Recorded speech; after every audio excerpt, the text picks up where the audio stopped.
ఎన్నికలకు ముందు కాంగ్రెస్ పార్టీ మేనిఫెస్టోలో పెట్టిన ఒక హామీ పేదింటి ఆడపిల్లలకు కళ్యాణ లక్ష్మి లేదా షాదీ ముబారక్ పథకంలో భాగంగా 1,00,000 రూపాయల నగదు తులం బంగారం ఇస్తాము అని చెప్పి. సో ఇప్పుడు ప్రతిపక్షాలు దాన్ని క్వశ్చన్ చేస్తూ ఉన్నాయి సార్. రీసెంట్గా ఒక ప్రముఖ ఛానల్లో జరిగిన ఒక ప్రోగ్రాంలో కూడా పొన్నం ప్రభాకర్ ఈ విషయం మీద ఒక క్లారిటీ ఇచ్చే ప్రయత్నం చేశారు. ఆయన ఏమన్నారు అన్నది ఒకసారి విందాం సార్. ప్రధానమైనటువంటి 2,500 రూపాయలు ఇష్యూ కావచ్చు, పెన్షన్ ఇష్యూ, తులం బంగారం కావచ్చు. తులం బంగారం సరే, అప్పుడు ఆ సందర్భం ఇప్పుడు తులం బంగారం ఆనని ప్రకటించినాడు 50,000, అది 1,50,000. కాంగ్రెస్ అధికారంలో మేము ఇచ్చిన వాగ్దానాలలో అన్ని కూడా పూర్తి చేస్తాము. సమయం తీసుకుంటూ 2 సంవత్సరాలు అయిపోయింది సార్. ఇలా టీఆర్ఎస్ పార్టీ వాగ్దానాల గురించి మీరు దయచేసి వాళ్ళు ప్రధానమైనటువంటి 2,500 రూపాయలు ఇష్యూ కావచ్చు, పెన్షన్ ఇష్యూ, తులం బంగారం కావచ్చు. తులం బంగారం సరే, అప్పుడు ఆ సందర్భం ఇప్పుడు తులం బంగారం ఆనని ప్రకటించినాడు 50,000, అది 1,50,000. కాంగ్రెస్ అధికారంలో రైట్ సార్. మంత్రి పొన్నం ప్రభాకర్ చెప్తూ ఉన్నారు సార్, 2023 సెప్టెంబర్ ఆ టైంకి తులం 50,000 సార్. ఇప్పుడేమో 1,50,000 అంటున్నారు. 1,50,000 కాదు కానీ 1,25,000 ఉంది. మరి ఇప్పుడు రేటు పెరిగింది కదా, మేము ఇవ్వలేకపోతూ ఉన్నాం అని చెప్పి సమర్థించుకునే ప్రయత్నం చేస్తూ ఉన్నారు. అర్హతలో ఇవ్వచ్చు కదా. సో చాలా సింపుల్ క్యాలిక్యులేషన్ కదా. నిజమే, మీరు అనుకున్నప్పుడు 50,000 ఉంది. 50,000 ఉన్నప్పుడు తులం బంగారం ఇద్దామని అనుకున్నారు. ఇప్పుడు 50,000 లేదు, 1,20,000 అయింది. అరతులం ఇవ్వండి. అరతులం కన్నా కాస్త తక్కువ వస్తుంది లేండి. 40 గ్రాములు ఎక్కువ, 4 గ్రాములు వస్తుంది ఇవ్వండి. మీకు ఎన్ని గ్రాములు 2 గ్రాములు ఇవ్వండి 50,000కు. అది ఇచ్చి మిగతాది బిడ్డ రేపు మళ్ళీ బంగారం రేటు తగ్గినాక ఇస్తామని చెప్పండి, అయిపోతాయి కదా. సో మేము అనుకున్నప్పుడు చాలా 50,000 ఉంది. ఇంత భారీగా బంగారం ధరలు పెరుగుతాయని కాంగ్రెస్ పార్టీ కాదు ఎవరు అనుకోలేదు. ఎందుకంటే ఈ ఇయర్లోనే 57% పెరిగింది, నిజమది.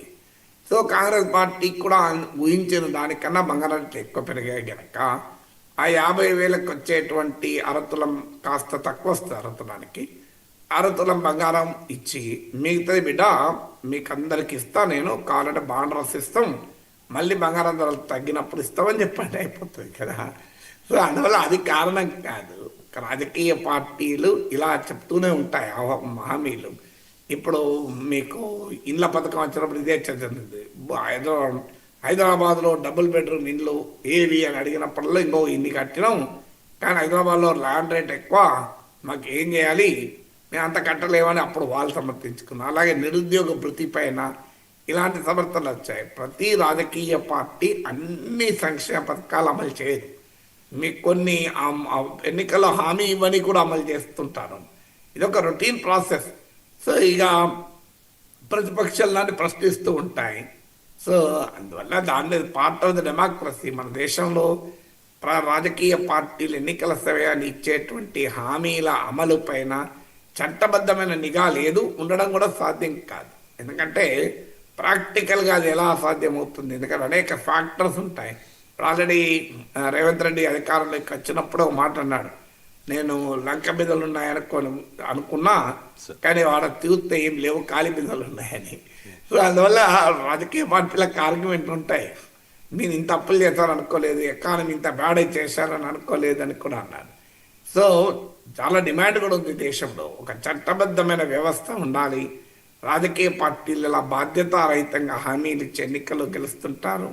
ఎన్నికలు గెలిచిన తర్వాత హామీలను అమలు చేయరు అని వాటిని నిలదీసేటువంటి పౌర సమాజ వ్యవస్థలను ఉండాలి. స్వతంత్రమైన మీడియా ఉండాలి. మీడియా స్వతంత్రంగా లేదు. రాజకీయ సివిల్ సొసైటీ ఆర్గనైజేషన్స్ అంత బలంగా లేవు.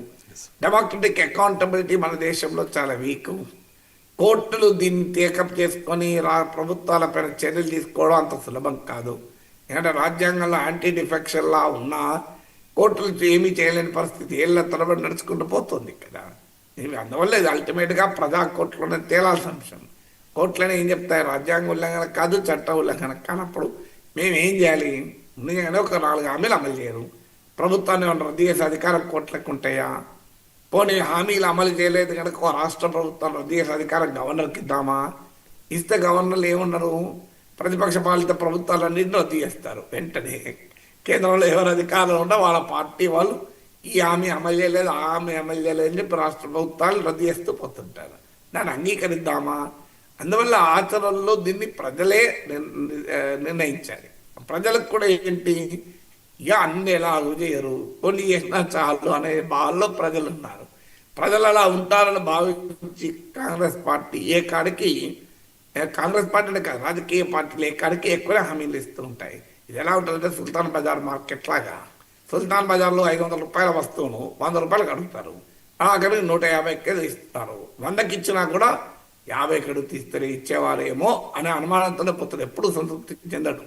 సో మరి 500 చెప్పాడు, 100కి ఇచ్చాడు కదా, చాలా తక్కువగా ఇచ్చింది అనుకోరు. సో ఇంకా 50కైనా వచ్చేమో అనే అనుమానంతో బయటకు వస్తుంటారు. సో అందువల్ల ప్రజలకు కూడా ఏంటంటే రాజకీయ పార్టీలు ఎలాగో అన్ని హామీలు అమలు చేయరు, చేసిన మేరకే చాలని వాళ్ళు అనుకుంటారు.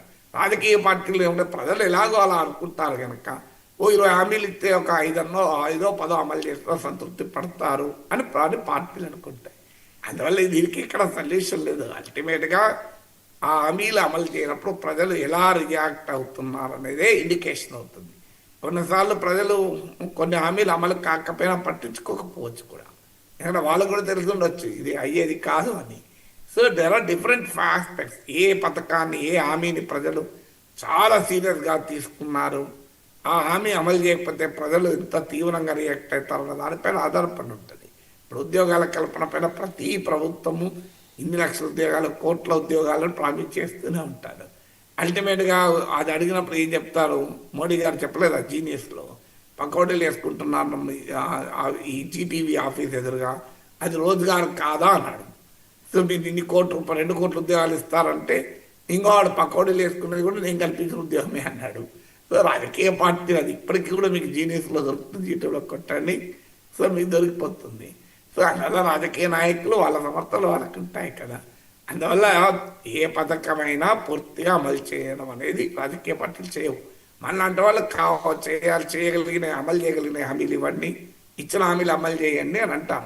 కానీ ఒక స్ట్రాంగ్ డెమోక్రటిక్ అకౌంటబిలిటీ లేనప్పుడు ఈ రకమైన పరిణామాలు సంభవిస్తూ ఉంటాయి. రైట్ సార్, చిన్న బ్రేక్ తీసుకుందాం సార్. బ్రేక్